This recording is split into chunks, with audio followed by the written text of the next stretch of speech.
Ouve a voz do bom pastor.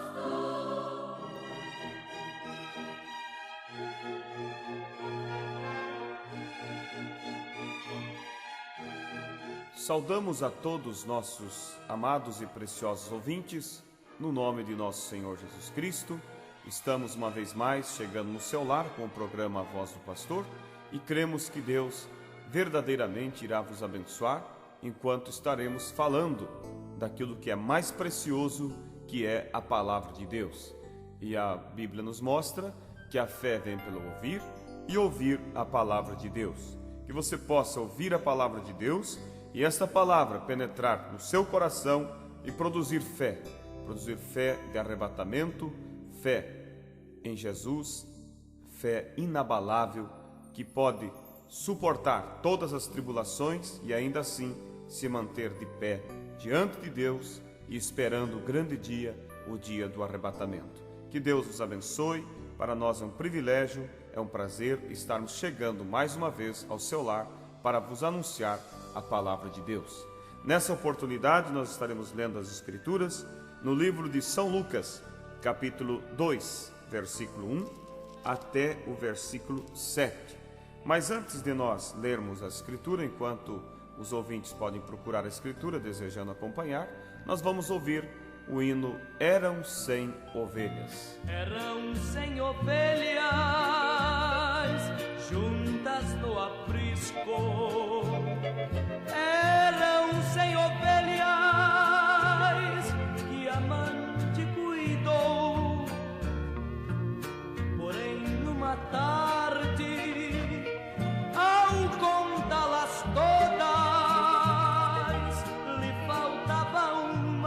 lhe faltava uma e triste chorou. As 99 deixou no aprisco e pelas montanhas a buscá-la foi. A encontrou gemendo, tremendo de frio, curou suas feridas, pôs logo em seus ombros e ao redil voltou.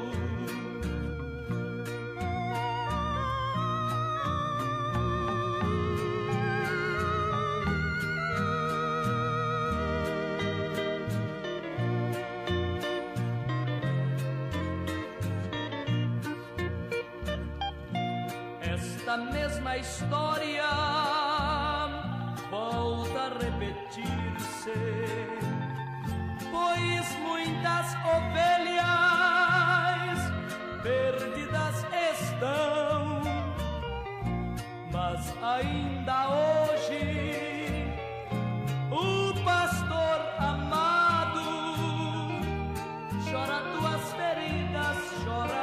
feridas e quer te salvar. As 99 deixou no aprisco e pelas montanhas a buscá-la foi.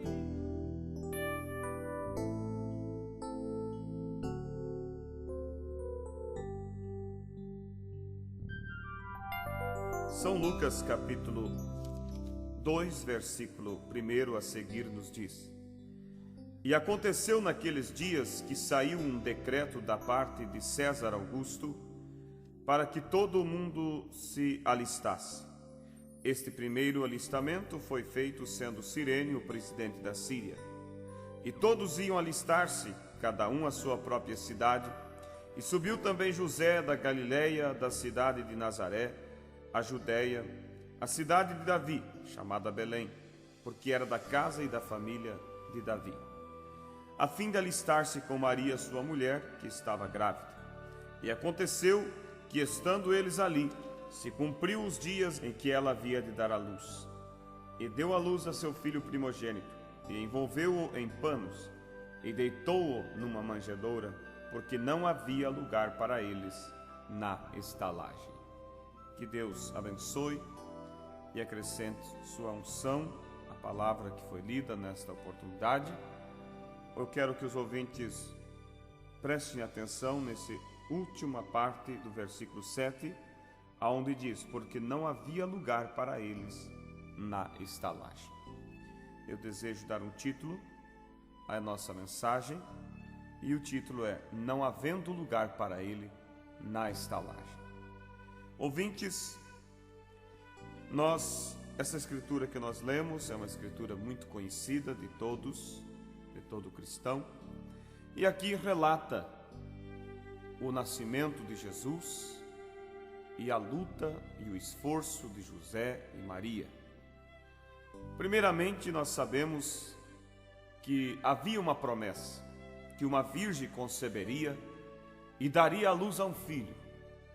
E essa promessa, essa profecia no livro de Isaías, capítulo 7, versículo 14, ela foi por volta de 700 anos antes de Cristo nascer.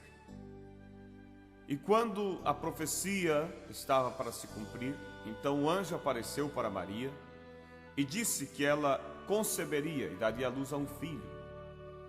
Maria somente perguntou: como pode eu, não tendo marido, como posso eu dar à luz a um filho?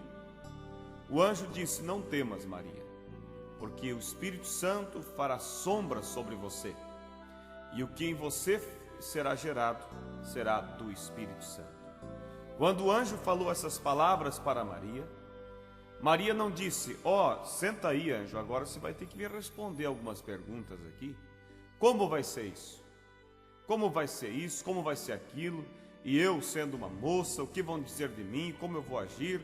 E como eu vou me defender? E o que vai ser? Não, Maria não fez perguntas. Maria somente disse: cumpra-se em mim a sua vontade. Esse é um tipo perfeito do verdadeiro cristão. Deus não nos chama para ficar indagando, querendo saber, querendo explicações. Mas você veja que a Bíblia nos chama para crer. Você não encontra nas Escrituras Deus falando: entendem? Se vocês entenderem, vocês verão a glória de Deus. Mas você encontra sempre Deus falando: se crer, verás a glória de Deus. Não é necessário entender como Deus vai fazer as coisas, mas é necessário crer que Ele disse e Ele é Deus para cumprir com a sua palavra.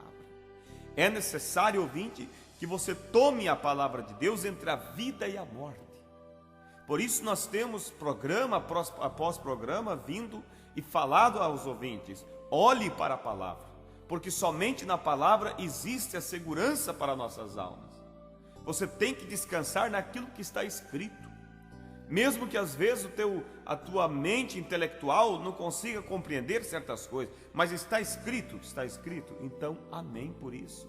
Faça como Maria, diga: Senhor, cumpra-se em mim a sua vontade. Eu não vou estar aqui discordando, não vou estar aqui argumentando com o Senhor, mas eu vou tomar a tua palavra e eu vou seguir como está escrito. E não há perigo de decepção para aqueles que tomam a palavra de Deus e colocam. Davi disse: coloquei a palavra do Senhor no meu coração para não pecar contra ti. Não é coloquei a palavra do Senhor no meu intelecto, na minha mente, para ficar interpretando ela. Não, coloquei a palavra do Senhor no meu coração para não pecar contra ti. Então veja, ouvintes, que Maria, ela se posicionou, ela simplesmente tomou a palavra de Deus e disse: cumpra-se em mim a sua vontade. É isso que Deus quer de mim, é isso que Deus quer de você nessa hora. É que você se põe na mão dele e diga: Senhor, que a sua vontade seja manifestada em minha vida. Aquilo que está escrito eu vou seguir passo a passo, mesmo que às vezes não compreenda, mesmo que eu não seja compreendido pelas pessoas, eu vou ficar com o que está escrito. Há pessoas que estão preocupados em não ofender o amigo, o vizinho, o parente, e muitas vezes preferem ofender a Deus para não ofender as pessoas. porque se eu fizer isso, o que vão dizer de mim? Se eu tomar uma decisão e for batizado em nome do Senhor Jesus Cristo, o que vão dizer de mim? O que o meu pastor vai dizer? O que meu marido vai dizer? O que meus amigos vão dizer? Você não tem que se preocupar o que as pessoas vão pensar de você. Você tem que se preocupar sim em o que Deus está pensando de você. Porque você terá que dar conta da sua vida, prestar conta da sua vida, não é para o seu amigo, não é para o seu esposo, não é para o seu irmão, não é para o seu vizinho. Mas você terá que prestar conta da sua vida para Deus. É diante dele que nós vamos ter que chegar um dia e mostrar pelos frutos, não pela razão, não pelos argumentos, mas pelos frutos mostrar o que nós fizemos enquanto estivemos aqui, com a oportunidade que tivemos dele, se usamos essa oportunidade para posicionar-se por ele, ou se comprometemos com as coisas deste mundo.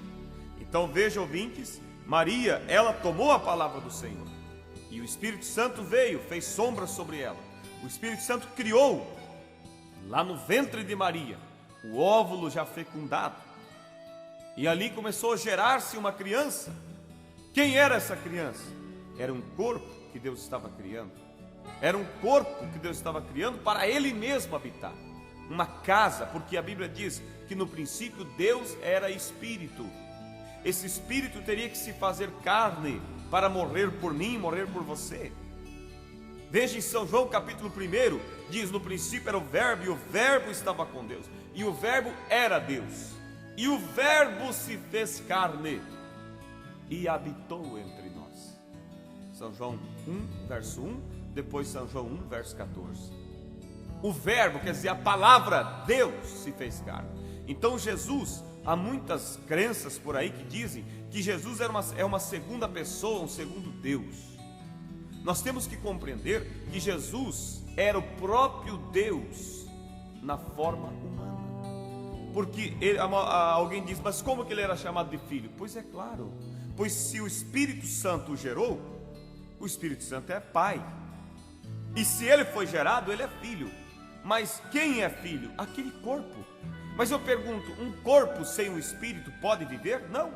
Então Jesus, sem o Espírito Santo sobre ele, o próprio Espírito Santo que o tinha gerado, poderia andar pelas ruas? Não. Jesus era o corpo aonde o próprio Deus habitou. Deus gerou aquele corpo e habitou ali dentro. E a doutrina da Trindade diz que a primeira pessoa da Trindade é o Pai, Deus. A segunda pessoa é Jesus. E a terceira pessoa é o Espírito Santo. Aí eu venho e te pergunto, quem era o pai de Jesus? Aí todos vão me responder, o pai de Jesus era Deus. Sim. Mas e como que a Bíblia diz que Maria concebeu do Espírito Santo? Então Jesus tinha dois pais? Então você vai compreender com isso que o Espírito Santo e Deus é a mesma coisa. E Jesus é o que daí? É o corpo onde Deus habitou. Então, na verdade, Deus se manifestou em três formas. Se manifestou como Pai, gerando no ventre de Maria. Se manifestou como Filho, nascendo.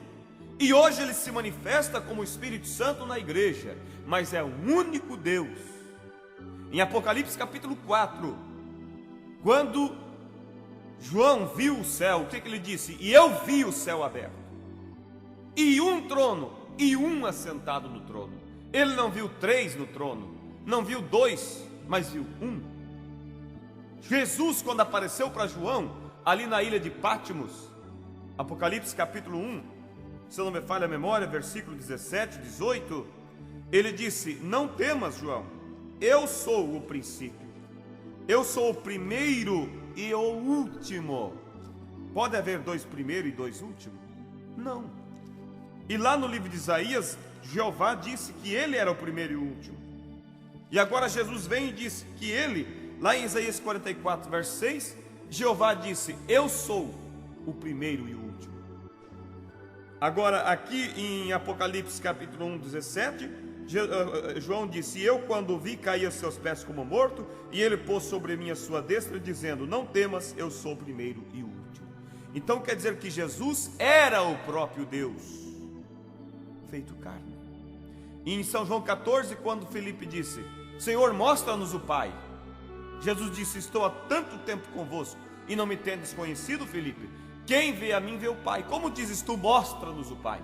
Não crês tu que eu estou no Pai e o Pai está em mim? Crede ao menos por causa das mesmas obras. E quanto ao Espírito Santo, Jesus disse: eu não vos deixarei órfãos, voltarei para vós. Eu rogarei ao Pai, Ele vos enviará o Espírito Consolador para que fique convosco. E aí ele prossegue e diz: o Espírito de verdade que o mundo não pôde conhecer, mas vós o conheceis, porque habita convosco e estará em vós. Quem que habitava com eles? Era Jesus. E aí ele prossegue e diz: não vos deixarei órfãos, voltarei para vós. Então qual é o Espírito Consolador? É o próprio Jesus na forma de Espírito. Ele disse: estarei convosco e em vós todos os dias. Onde estiver 2 ou 3 reunidos em meu nome, eu ali estarei, disse Jesus. Então nós cremos. Você vai na igreja, você diz: Jesus está aqui, mas ninguém está vendo Jesus ali. Ele está ali na forma de Espírito. Mas deixa eu prosseguir aqui, ouvintes, no que nós estávamos falando. Maria, ela tomou a palavra de Deus. Então o que foi gerado no ventre dela era o corpo onde o próprio Deus habitou. Jesus era o quê? Era o próprio Deus feito carne. Isso é glorioso, ouvintes. Pensa, Jesus, Deus, Jeová, se fez carne. Deus se fez carne. Ele, Deus, se fez eu. Porque Deus se fez um homem para ser meu parente, para ser igual a mim. Você entende? Porque nós estávamos perdidos. Alguém tinha que vencer por nós. Mas esse alguém não podia ser um anjo, porque anjo não é nosso parente. Tinha que ser alguém à nossa semelhança. Então Deus se fez eu para que eu pudesse ser Ele. Você diz: como que nós podemos ser Ele? Sim, Ele quer que nós chegue a ser igual a Ele. Mas para que nós pudéssemos chegar a ser igual a Ele, Ele teve que se fazer nós, na nossa forma. Ele se fez um pecador, mesmo que Ele não pecou, mas se fez, se colocou no lugar do pecador. Ele nunca pecou, mas se colocou no lugar do pecador, para que eu pudesse ser um filho dele. Ele se tornou morte. Veja como Deus é grande, porque Deus se faz grande quando a maior capacidade de Deus se mostrar que é grande é porque Ele pode se manifestar nas coisas pequenas. Ele se tornou morte para que, através da sua morte, eu pudesse ser vida. Ele se fez pobre para que eu, através da sua pobreza, eu pudesse ser feito rico. Ele se tornou o que eu era, para que eu, através da sua graça, possa ser o que Ele é. Então vejam, ouvintes, o amor de Deus, como Ele se fez, como Ele se manifestou em nosso favor. E Ele veio, Deus se fez corpo através do ventre de Maria. E quando chegou o momento de Maria dar à luz aquele filho, ela estava já com as dores de parto. José, preocupado, chegava nas casas e batia nas portas e dizia: olha, minha esposa está para dar à luz. Poderia ter um espaço aqui para que ela entrasse e assim pudesse dar à luz ao filho. E as pessoas somente diziam: oh sim, não, aqui não tem lugar, a nossa casa está cheia, procure outro lugar para vocês. E lá ia José, batia noutra porta e dizia: amigo, minha esposa está prestes a dar à luz ao filho, tem um espaço para que nós possamos entrar aqui, para que ela possa dar à luz ao filho. E as portas se fechavam uma atrás da outra, batendo na cara de José. E José, preocupado, andava de um lado para o outro, e não havendo nenhuma porta que se abrisse para eles, a única opção foi procurar por uma estrebaria, uma manjedoura, ali onde estavam as vacas, os estercos, o cheiro fético dos estercos. Ali foi aonde José pôde encontrar um espaço para fazer um leito para que Maria deitasse e desse à luz aquela criança que era o próprio Deus se humanizando. organizou ali o berço ali, com o coxo onde os animais se alimentavam. Quem estava ali? O próprio Deus, o Criador dos céus e da terra. Aquele que fez todas as coisas não encontrou um lugar digno para nascer. As portas se fecharam, ninguém deu espaço para ele, ninguém se importou, todos fecharam as portas. E ele teve que nascer, o homem mais grande, nascer no lugar mais pequeno, mais insignificante, sobre o mugido dos animais e o cheiro dos estercos. Mas quem estava nascendo ali? O próprio Deus. Ele se fez nada para que eu pudesse ser tudo, para que você pudesse ser tudo. Agora veja, ele se fez, ele se colocou em nosso lugar. Mas agora vem a pergunta: o que é que eu, o que é que você, o que é que nós estamos fazendo por ele hoje? Hoje ele está procurando um lugar outra vez para nascer. Não nascer corporeamente como foi há 2000 anos atrás, mas nascer espiritualmente dentro dos homens. Mas outra vez ele tem batido nas portas e as portas têm se fechado, as portas têm se trancado.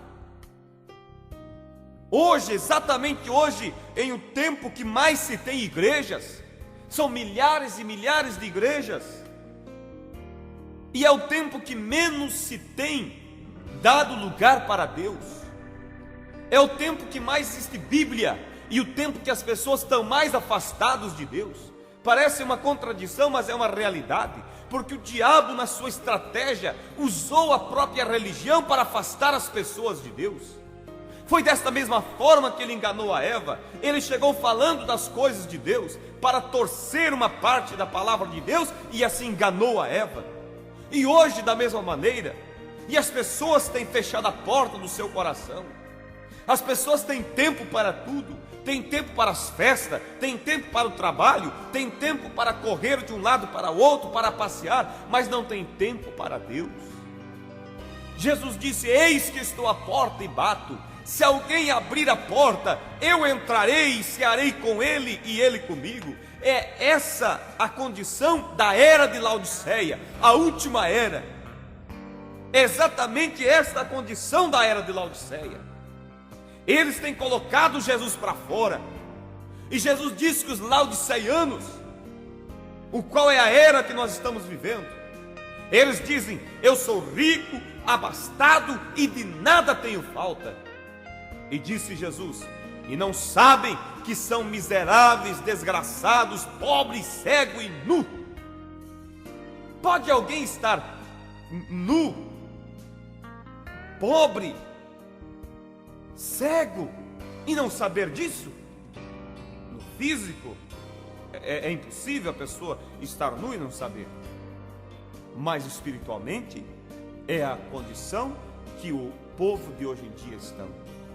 Por que eles dizem que são ricos? Porque eles têm a maior igreja, o maior povo, os melhores corais, os ministros, pregadores mais bem formados em teologia, com esse diploma, mais aquele outro, e dizem: nós estamos no... Aí você chega e mostra uma parte da Escritura, mostra, por exemplo, o batismo em nome do Senhor Jesus Cristo, conforme a Bíblia diz que devemos ser batizados. Ou aponta para essas pessoas que não existe tal coisa como 3 pessoas da Trindade, mas que há um só Deus que se manifestou em 3 ofícios. E você mostra para essas pessoas que essa doutrina da Trindade foi uma doutrina criada pela Igreja Católica no ano 325 depois de Cristo, mas não é uma doutrina bíblica, é uma doutrina do homem. Quando você aponta essas coisas para eles, o que eles dizem? Vai pregar para o ladrão, para as prostitutas, nós já temos a nossa igreja. Eu já sou um pregador, eu sou isso, aquilo, sou formado, já li a Bíblia. Quer dizer, eu sou rico, abastado e de nada tenho falta. Mas Jesus disse: não sabe que são miseráveis, desgraçados, pobres, cego e nu.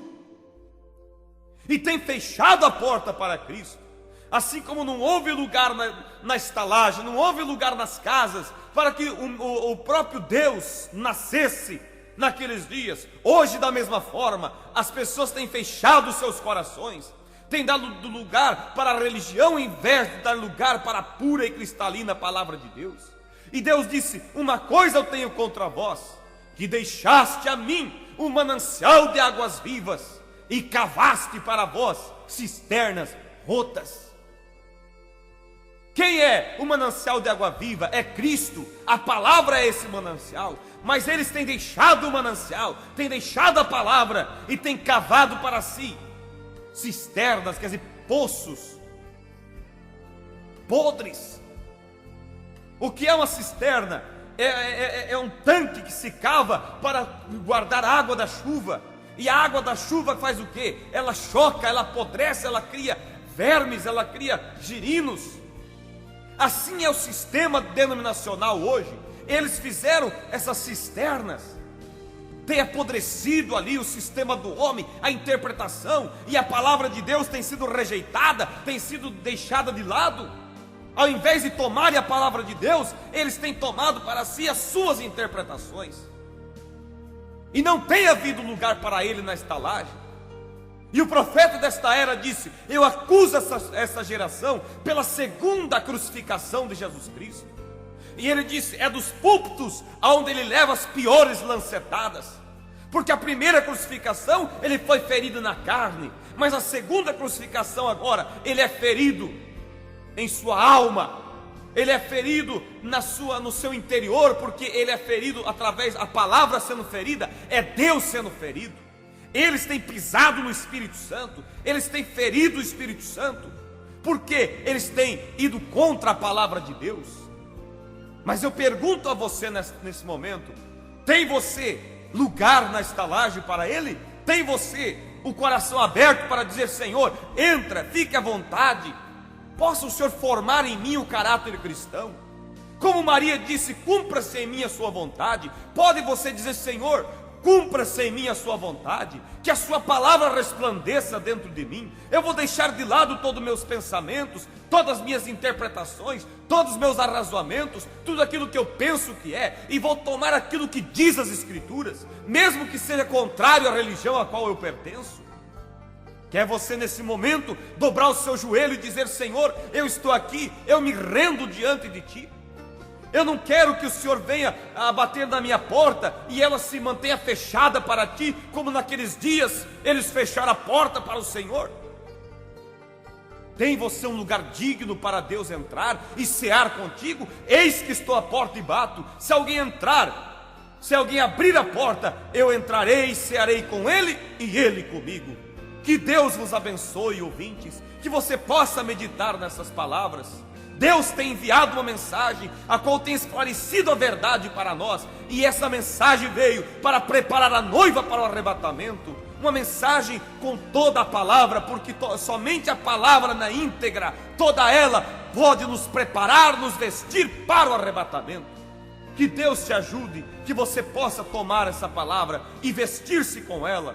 E se você desejar saber mais acerca dessa mensagem, escreva para o endereço que será citado, e nós com todo prazer e alegria estaremos enviando literaturas para que você tenha um maior esclarecimento sobre esta mensagem. Que Deus te abençoe, e em nome de Jesus Cristo eu oro para que Deus possa revelar essa palavra ao seu coração, e que você possa dizer: Senhor, entra, faz em mim morado, fica, Senhor, já se faz tarde, tens meu coração para morar. Que você possa receber a Jesus em seu coração nesta hora, para que Ele faça da sua vida a sua habitação. Deus te abençoe, em nome do Senhor Jesus Cristo. Amém.